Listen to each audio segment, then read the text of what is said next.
From a young age, I was what some people would call a delinquent, a troublemaker. I was always the type of guy who would be caught with the wrong crowds, engaging in wrongdoings, and generally wreaking havoc wherever I went. Even though most of the stuff I had done would probably land anyone in prison for a couple of years, I, luckily, had never been caught. That was until I accidentally set fire to Mr. Sharp's garage. A few friends of mine, if you can really call them friends, and I were hanging out when someone got the bright idea of breaking into Mr. Sharp's garage so we could hang out and smoke some pot. Once we were all inside and trying to impress one another by seeing who could take the longest drag, someone accidentally knocked over some cleaning supplies. The loud clattering from the supplies caused whoever held the joint to drop it, thus igniting the flammable fumes. My cohorts quickly took off running, leaving me between the fire and the exit. Bunch of assholes. After finally maneuvering around the ever-growing flames and throwing open the door, I found myself face to face with the owner of the garage, Mr. Sharp.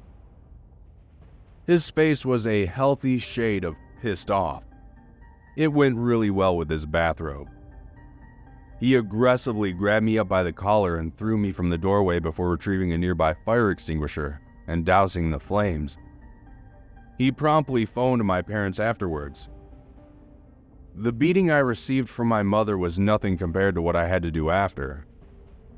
In exchange for not pressing any charges, Mr. Sharp and my parents came to an agreement that I would get a summer job and pay for the damages to his garage. To say I wasn't thrilled would be an understatement, but I suppose it's more appealing than spending time in jail or doing community service. After sifting through multiple job ads with my parents, we finally settled on a pizza delivery gig. It wasn't a terribly large town, so the job requirements were pretty lax. I just needed to be 16 with a valid driver's license. The job itself wasn't terrible, actually. Most of the time, I'd just hang around and wait for a few orders to be placed, then head out and make the rounds. The pay wasn't great, but I did get to keep the tips, which was pretty cool, even though pretty much all of that money went directly into the repair funds.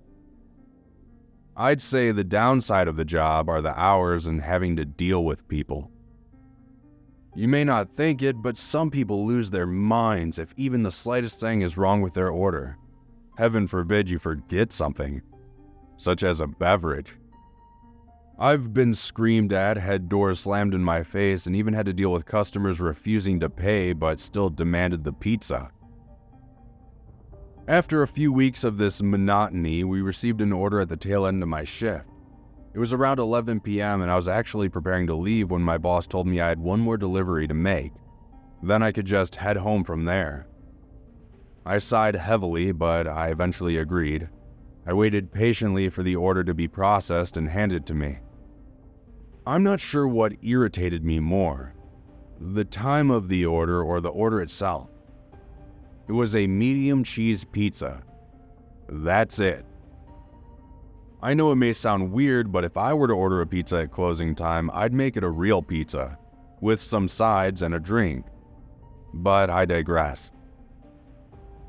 I finally headed out around midnight, and when I punched the address into the GPS on my phone, I almost threw the pizza right out the window. The address was on the far side of town, basically in the sticks. I remember thinking that I better get a large tip for all this trouble. The drive itself wasn't that bad. The streets were clear for the most part since it was so late at night, and the streets only became more vacant the farther I headed away from town. When I pulled up to the house, I got this strange feeling when I looked at it. I'm not sure what it was, as the house itself looked entirely normal. Dark, but normal. The feeling reminded me of when I opened the garage door to find Mr. Sharp standing there. Anyway, I left the car and walked up the path to the front door. I was just about to knock when I saw a note taped to the door. The note said, "Shh. They're sleeping. Open door. money inside. The thought of hurling the pizza at the house crossed my mind as I shook my head and gripped the doorknob. The creak of the door was horrendous as I slowly pushed it open. Have you ever tried to be quiet, but it seems the more you try, the louder you are? That's how I felt. I took a step inside, and what struck me as odd was the fact that there was very little furniture in this house. In the entire living room, there was only a small table with no chairs. All the lights were off too, so this made me a little uncomfortable. I made my way over to the table and saw another note as well as money for the pizza sitting atop of it. After reading the note and counting the cash, my annoyance had turned into rage. The note simply said, "Thank you." And the cash was $1 short, not to mention no tip. The thought of burning this house down crossed my mind a couple of times, but I managed to rein in my anger, and I called out to the dark house, not giving a damn about the previous note. "Hello? Pizza delivery." Nothing responded. So I knocked on the front door from inside the house. That's when I heard something odd. It sounded like a whimper coming from somewhere down the hallway. The battle in my head between not wanting to remain in that house and wanting to get my money was raging. I puffed up my chest and stormed down the hallway, throwing open doors. But the more doors I opened, the less I wanted to get my money and the more I just wanted to leave. I opened a few doors to what I assumed was 2 bedrooms and a bathroom, all of which were completely vacant. I called out once again, "Fine, keep your damn pizza," as I headed back down the hallway. After I said that, I stopped as I heard the noise from earlier coming from a door to my left. I slowly turned and pushed the door open. The door led to a basement. As I looked down the darkened steps, I called out once again, albeit less angry and more concerned. "Hello? Your pizza's here." The response I received sent chills down my spine. It sounded like a woman. She said only 2 words, "Help me." Immediately, I pulled out my phone and called the police, explaining my situation, that I haven't received the money for the pizzas and that I heard someone calling for help from inside the house. They told me to wait outside and that they would send a car right away. Now, I may be a delinquent asshole who gets into trouble sometimes and sets fires to garages, but I couldn't just stand there and ignore someone calling for help. I took a step down the dark staircase and thought that the wood could give way at any moment. After steadying myself and using my phone as a flashlight, I hurried down the steps. The basement was covered in a sludge-like liquid, probably from the leaking pipes overhead. After shining my phone around for a moment, I saw her. Her hands were tied around a metal pipe. She looked bruised and disheveled, but overall appeared intact. I quickly made my way over to her and untied her hands. I had never been in a situation like that, but I found myself repeating, "You'll be fine." I helped her up and carried her up the stairs. As soon as I reached the hallway, a blinding light and a booming voice telling me not to move almost caused me to drop the girl. It was the police. And after explaining everything, they ushered me outside with the girl while we waited for an ambulance to arrive. While I waited, the remaining officers cleared the house only to come up empty-handed. The entire house was empty aside from the girl.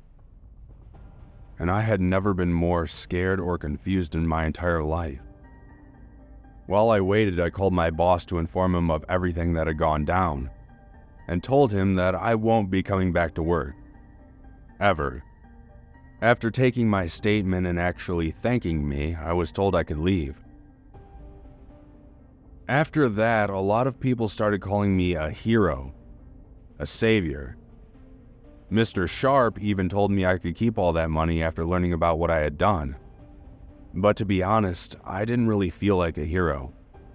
I mostly just felt lucky. Because after a few days, the police followed up with me.